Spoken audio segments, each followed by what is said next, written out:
পথ সলনি কৰিও হাৰি নগ'ল মেঘালয়। এটা এটাকৈ মেঘালয়লৈ যোৱা আটাইকেইটা পথ বন্ধ।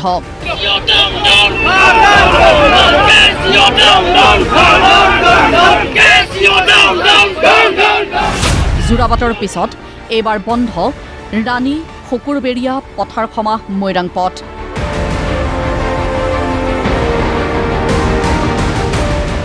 কাৰ্যত মেঘালয়ৰ সৈতে অসমৰ যাতায়াত যোগাযোগ সম্পূৰ্ণৰূপে বন্ধ। যাব নোৱাৰিবি নহয়, মেঘালয় এম এল গাড়ী যাব নোৱাৰিবি তেনেকৈ। না না না এইটো তোমালোকে মই জানো মানে খালি এটা ফটো দিব লাগিব, যি দিয়া দিব লাগিব। মেঘালয় গাড়ী সোমাব নোৱাৰিব, বন্ধ ট'টেলি, ৰিটাৰ্ণ হ'ব আপোনালোক। এইবিলাক গাড়ী সোমাব দিয়া হোৱা নাই দেই। মেঘালয় গাড়ী এই শুকুৰবেৰীয়া আছাম মেঘালয় বৰ্ডাৰত কোনো ধৰণৰ মেঘালয় গাড়ী ইয়াতে সোমাব দিয়া নাই। এয়া ৰাণীৰ শুকুৰবেৰীয়া।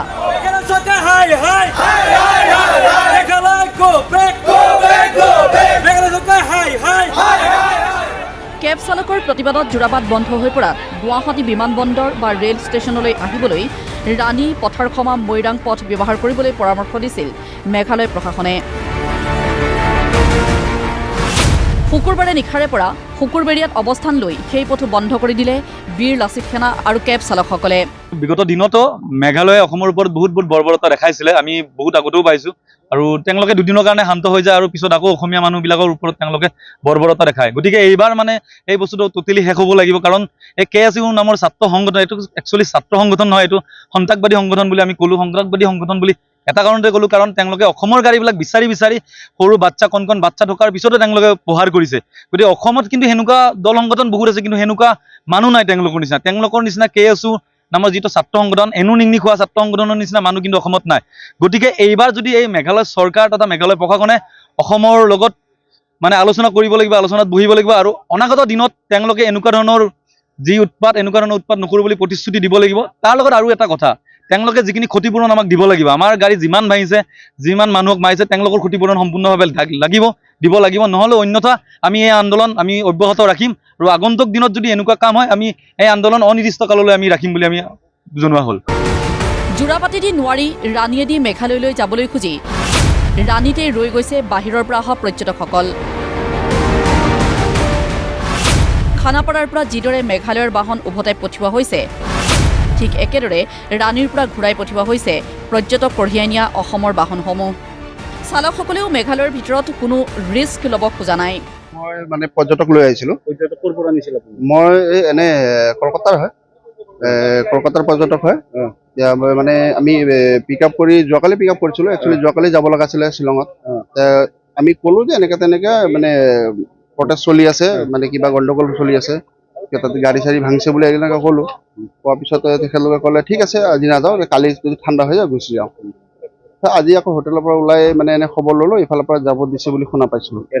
ৰাণী হয়। তাৰপিছত আহিলোঁ, পিছত ইয়াতো যিবিলাক ভাই বন্ধুসকল আছে ক'লে যে যাব নালাগে, সেইফালে তোমালোকৰ পিছত গাড়ী ভাঙিব, তোমালোকক পিটিব পাৰে, সেইকাৰণে যাব নালাগে বুলি আমাক বাধা দিলে। কেৱল পৰ্যটকসকলেই নহয়, দৈনন্দিন বেপাৰ বাণিজ্যৰ বাবে অহা যোৱা কৰা লোকসকলো আবদ্ধ অসম মেঘালয় সীমান্তত।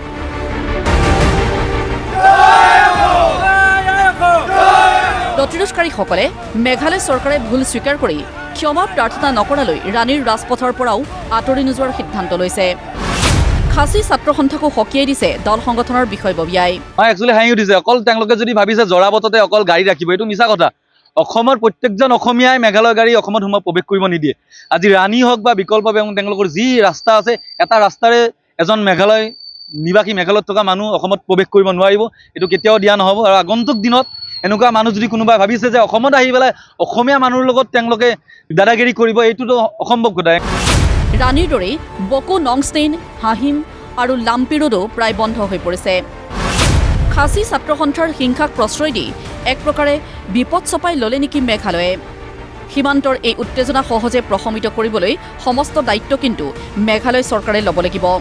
কাৰণ পাহাৰীয়া ৰাজ্যখনত যদি সুৰক্ষিত পৰিৱেশ ৰচনা নহয়, তেন্তে অসম চৰকাৰে একো কৰিব নোৱাৰে। আজাৰাৰ পৰা ভিডিঅ' জাৰ্নেলিষ্ট অনিৰ্বাণৰ সৈতে হিতেন মালিৰ সহযোগত নিউজ ডেস্ক ৰিপৰ্ট, প্ৰতিদিন টাইম।